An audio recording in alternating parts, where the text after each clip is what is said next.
हंस लो, बाकी 5 साल तो रोने ही है। हाँ, तुम्हारी सरकार बन गई तो ये तो होना ही है। तुम लोग पहले थूकते हो और फिर चाटते हो और समझते हो कि देश है चूतिया। कल तक बोलते थे कि काशी और मथुरा हमारे एजेंडे में नहीं है, आज कहते हैं कि अयोध्या में राम मंदिर बनाएंगे, कल को कहेंगे कि कोर्ट कचहरी किसी चीज को नहीं मानते हम। साले कोई दीन ईमान है तुम्हारा? सलाम मियाँ। सलाम सलाम। सब खैरियत तो है? हाँ जी। बैठो। और सुनाओ, क्या हाल चाल है? हाल तो आप देख ही रहे हैं। कहीं ऐसा तो नहीं है कि ग्राहकी आने बंद हो गए हों? क्यों? ग्राहक क्यों बंद हो जाएंगे? अरे इस मोहल्ले का कोई ठिकाना है? राम जन्मभूमि और शीला पूजन का तमाशा तो देखा ही है तुमने। कैसी बात कर रहे हैं साहब आप? 50 साल से 80 पर हमारी दुकान है, आज तक ना कभी चोरी हुई ना लूटपाट, गाली तक नहीं दी किसी ने हमें। झूठ बोलते हैं आप। जब भी दंगा होता है तुम्हारी दुकान बंद हो जाती है, हमने खुद देखा है। वो अलग बात है, वो मोहल्ले के कारण से नहीं, किसी दूसरे कारण से। खैर छोड़ो ये सब। अच्छा एक बात बताओ, इस बार वोट किसे देने का विचार है? आप ही बताइए, किसे दें? अरे इसमें बताने की क्या बात है, इस बार पूरा चुनाव ही सेक्युलर पर हो रहा है। सेकुलर यानी मुस्लिम वोट? ना, सेक्युलर यानी मुसलमानों के हित पर, ईसाइयों के हित पर, हिंदू सांप्रदायिकता के विरुद्ध। मुस्लिम वोट बैंक के अलावा सेकुलर का कोई अर्थ है? और पिछले 50 साल से आप जो ये हिंदू कार्ड भिड़ाए हुए हैं उसका क्या अर्थ है? बुरा मत मानिएगा साहब, मेरी सारी जिंदगी इसी मोहल्ले में बीती है। इसी मोहल्ले के बच्चों के साथ में खेला बड़ा हुआ। यहाँ सभी लोग जानते भी हैं मुझे, रोजी रोटी भी उन्हीं से चलती है, पूरा परिवार चलता है। मैं उनसे अलग नहीं हूँ। मैं वोट उसे ही दूंगा जिसे मोहल्ला देना चाहता है, लेकिन मैं वोट दे भी दूँ तब भी कोई विश्वास नहीं करेगा। बस तकलीफ इसी से होती है। अच्छा मियाँ, चलता हूँ, खुदा हाफिज़। खुदा हाफिज़। चलो मियाँ। सुन रहे हो राधेश्याम पड़वा, ये है 6 दिसंबर की देन। जो मुसलमान नहीं थे या जिन्हें अपने मुसलमान होने का एहसास तक नहीं था, वे भी मुसलमान हो गए रातों रात। मामूली से मामूली टूटी मस्जिद में भी लाउडस्पीकर लग गया। जिस मस्जिद में कभी नमाज नहीं पढ़ी गई, उससे भी भोर और रात में अजान सुनाई पड़ने लगी। जो नमाज में नियमित नहीं थे, वे भी नियमित हो गए। इस पूरे इलाके में हिंदू से मुसलमान हुए लोगों की कितनी बड़ी तादाद है, वो ये भी जानते हैं कि हम सब एक ही घराने और एक ही परिवार से ताल्लुक रखते हैं। एक जमाने से वे भूमिहारों और ठाकुरों के यहाँ बिना किसी भेदभाव के आते जाते थे। 30 त्योहार साथ साथ मनाते थे, एक ही खटिया मछिया पर बैठते थे, कभी फर्क नहीं मालूम पड़ता था दोनों के बीच। लेकिन चीजें बदल गई राधेश्याम पड़वा। उस घटना के बाद चीजें बदल गई। है कोई जवाब तुम्हारे पास? अरे तुम लोग सुनो तब ना। हम लोग कहें सामाजिक समरसता और तुम लोग चिल्लाने लगते हो सांप्रदायिकता सांप्रदायिकता। अरे अर्थी को उठाए चल रहे लोग राम राम भी कहें तो तुम्हें सांप्रदायिकता ही सुनाई पड़ती है, तो हम क्या करें? हर हर महादेव। जगुआ मल्ला को ही देखो, गोबर थी उसकी कोठरी, उधर ताकते हुए भी घिन आती थी, और अब देखो कितने साफ सुथरे। और बच्चे, मोहल्ले में हैं किसी बामन के ऐसे बच्चे? तरह तरह के बढ़िया डिजाइन वाले पैंट शर्ट पहनते हैं। पहले रात दिन गली में लड़ाई झगड़ा और चिल्लपाव मचाए रहते थे, अब तो पढ़ते लिखते भी दिखाई देते हैं। कल कुटिया लिए जोड़ खटा रहे हैं, रंगीन टीवी देख रहे हैं, और उनकी औरतें और बेटियां इतनी गंदी कि क्या आती थी। और अब देखो दरवाजे के बाहर बैठी वो ट्रांजिस्टर सुन रही है, अंग्रेजनों की मैक्सी पहने सूप में चावल भी नहीं है। तो हम क्या करें? किसी अंग्रेजन को रख लें क्या? अरे घर में रखने को कौन कह रहा है जी? अंग्रेजों को संस्कृत ना पढ़ाना हो तो मत पढ़ाइए। कथा तो कह सकते हैं, कीर्तन करिए, प्रवचन करिए, सत्यनारायण की कथा बांचिए, भागवत पढ़िए, 2 पैसे कमाने का कोई रास्ता तो ढूंढिए। सावित्री, न वित्तेन तरपनियो मनुष्य। मनुष्य के धन की प्यास कभी नहीं बुझती। तेल बनाने वाले, बिजली बेचने वाले अब सब्जी बेच रहे हैं, पानी बेच रहे हैं, पर उनकी प्यास नहीं बुझ रही। पूरी दुनिया की दौलत भी मिल जाए तब भी आदमी कहता है और थोड़े दिनों में साफ हवा भी डिब्बों में बंद करके बेचेंगे भोसड़ी वाले। बेटी का ब्याह बिना पैसे के हो जाएगा? कभी सोचा है इस बारे में? भारत माता की जय, भारत माता की। आइए वकील साहब, बैठिए विपक्ष में। अरे कब तक? 4 दिन की चांदनी फिर अंधेरी रात। क्यों कॉमरेड? खंडर भाई, लाल सलाम।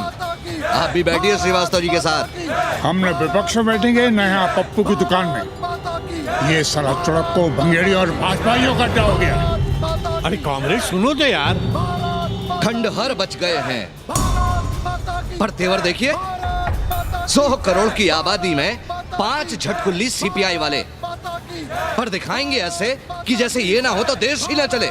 चिंता न कीजिए, थोड़ी देर में आ जाएंगे। ज्यादा दिनों तक विपक्ष की राजनीति नहीं कर पाएंगे।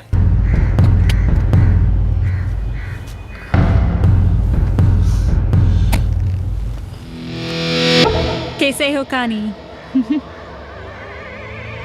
भोसड़ी के नक्का तू।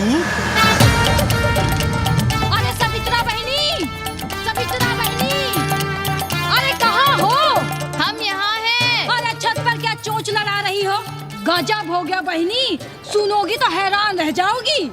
अरे ऐसा क्या हो गया? वो अंग्रेजन लौट आई है। कौन? कथरीन। और कौन? कथरीन? हाँ, साथ में वो नौवा भी है। वो चूतिया बाबा हो गया है। बार बार बाबा खड़ताल बजा के आशीर्वाद देता है, आगे पीछे चेला चाटी। बता रहा था कि 80 में पुराना वाला अखाड़ा खरीद लिया है, वहाँ योगा आश्रम बनेगा। और वो ससुरी बनारस पे दूसरी किताब लिख रही है। अच्छा है, अब विदेशी ही इतिहास लिखेंगे, भारत का और बनारस का। आज तुम्हारा ध्यान कहीं और है बहना, तुमने हमें गौर से देखा तक नहीं। कैसा है? अभी अभी बनवाया है।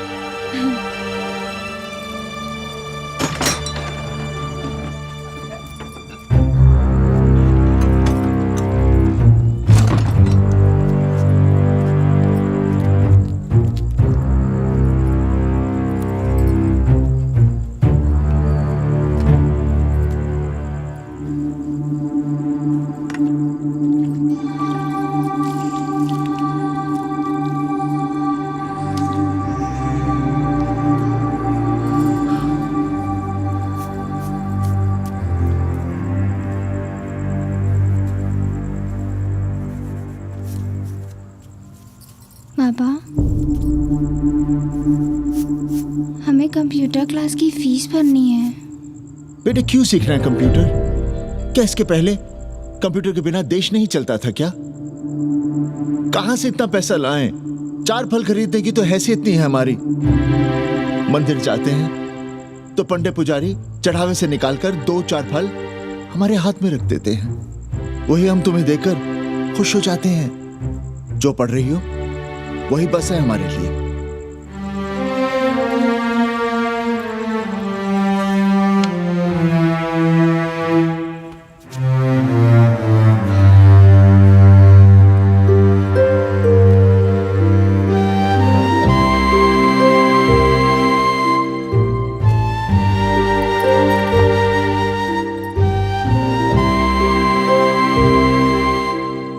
तबीयत तो ठीक है ना आपकी?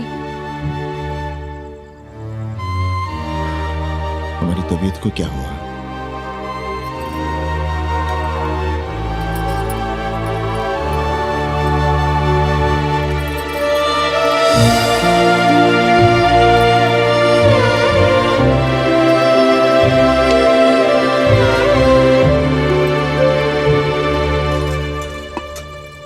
हम पप्पू की दुकान तक टहल कर आ रहे हैं, तुम खाना खा लेना।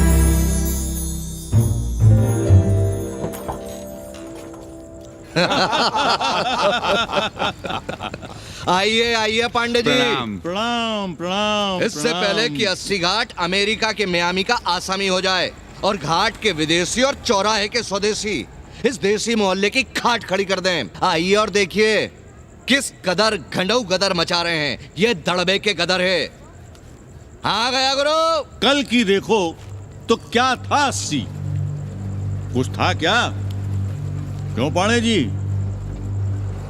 पर जैसे ही प्राचीन पंडों ने काशी को धर्म और मोक्ष की नगरी घोषित किया, वैसे ही देश भर के राजाओं, सामंतों, व्यापारियों ने घाटों के किनारे किनारे अपने महल और मंदिर बनवाने शुरू कर दिए। अब जब मंदिर बन गए तो उनके बगल में कोठरियां भी बनवाई गई, ताकि ये पंडे पुरोहित इन मंदिरों में दिया बाती भी कर सकें और पूजा पाठ भी करते रहें। और ये पंडे पुरोहित अपने जजमानों के कल्याण के लिए धर्म कर्म करते रहे। अपने बच्चों को ज्योतिष, कर्मकांड, संस्कृत सिखाते पढ़ाते रहे।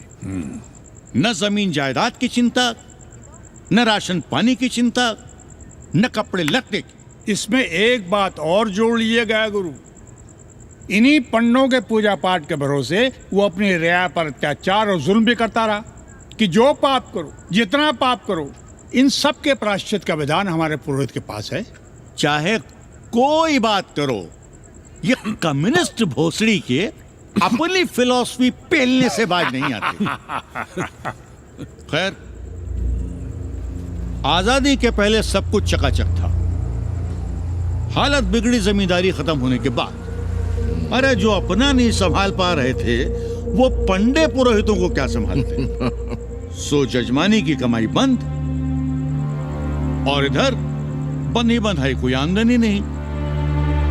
जिंदगी भर कभी न खुद कुछ किया और न अपने बाल बच्चों को कुछ कर दिया। अरे क्या हुआ पाणे जी? हम कुछ गलत कह गए क्या?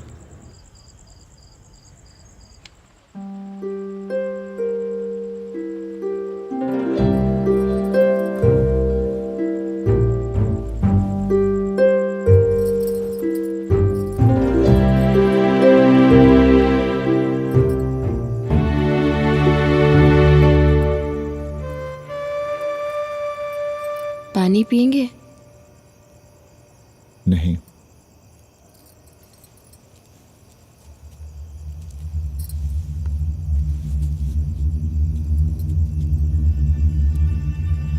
क्या छिपा रहे हैं? 1 महीने बाद हमारी नौकरी नहीं रहेगी। क्यों? पाठशाला को अब ऐसे अध्यापक की जरूरत है जो संस्कृत के साथ अंग्रेजी भी पढ़ा सकता हो। हमें कह दिया गया है कि हम सेवा संघ की धर्मशाला संभालना चाहें तो हमें कुछ तनख्वाह मिल सकती है। सावित्री, क्या अब हम इसी लायक रह गए हैं कि तीर्थ यात्रियों की दरी कंबल और कमरों का ध्यान रखें?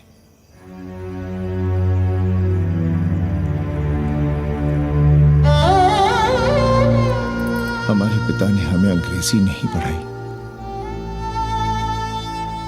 भारत की आत्मा संस्कृत साहित्य में है।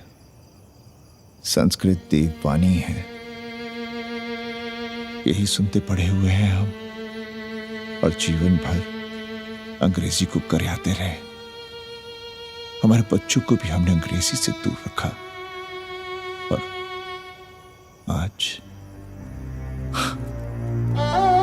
आप इतना हताश क्यों हो रहे हैं? बनारस में सैकड़ों संस्कृत की पाठशालाएं हैं, और विदेशी भी तो संस्कृत पढ़ रहे हैं। सावित्री, हम अपने बच्चों को अंग्रेजी पढ़ाएंगे। हम अपने बच्चों को संस्कृत भी पढ़ाएंगे और अंग्रेजी भी।